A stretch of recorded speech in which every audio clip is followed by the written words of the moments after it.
Yo, what up, Fabulous Coach? I want to drop this message on you. Tell you now, it might be a little bit long. Um, and I say that because I was looking at a thing and it says statistically, most people only watch the first 3 seconds of a video. That's crazy. But yeah, so what I wanted to talk about here was I was speaking with a guy a couple weeks ago, and I was talking about me and my wife being married 26 years, and the guy said he was like, "Man, that's awesome, man." He said, you don't really hear that nowadays, this generation." And I was like, "Yeah, you're right, yeah."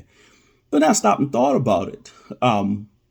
Most of the people that I know are actually married just as long as I have, as I've been.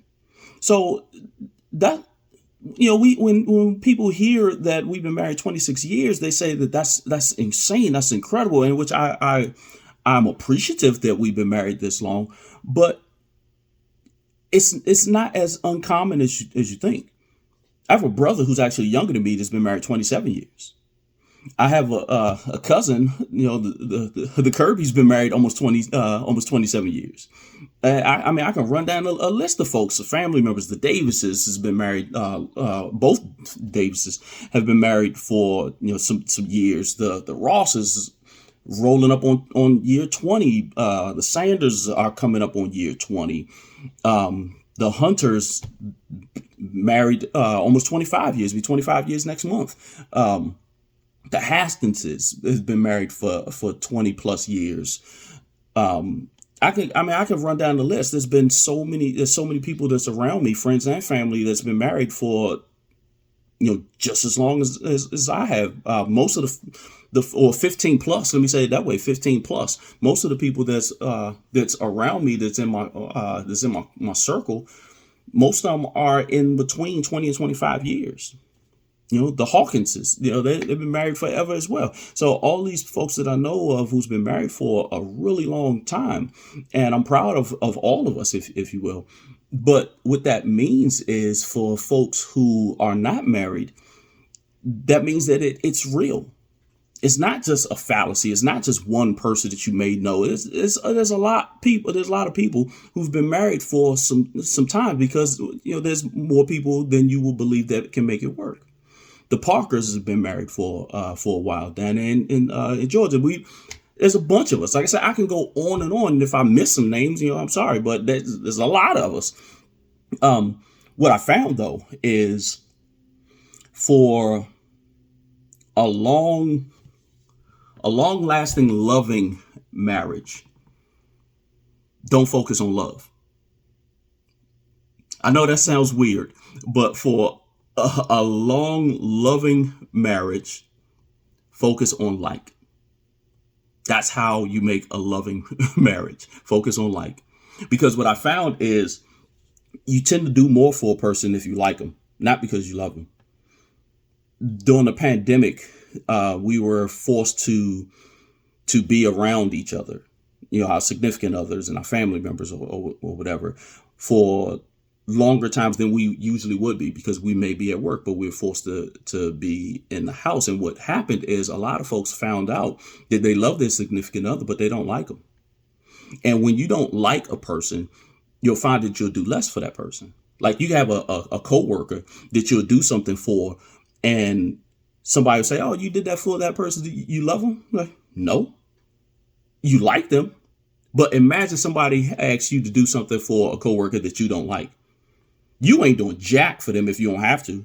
If the boss don't tell you that you have to, if somebody don't specifically tell you that you have to, you ain't doing jack for that person. A neighbor, you ain't got to love them, but you ain't doing jack for them if you don't like them. So you're going to do less for your significant other if you don't like the person. This is when you start doing petty shit, like going to the kitchen and make one sandwich. You don't even ask, "Are you hungry or not?" You just make one sandwich.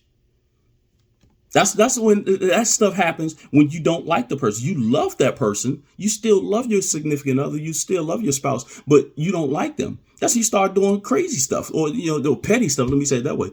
But if you like that person, it's when you go above and beyond.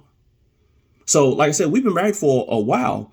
My focus is not for her to continue to love me. I want her to like me. That's my focus. Get her to continue to like me, because really what gets you from A to B at the start of the beginning is you like the person. Then you start to fall in love with the person.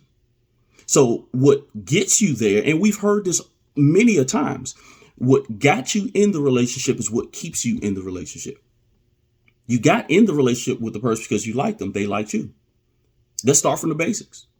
It wasn't because you saw this person and we say, love at first sight.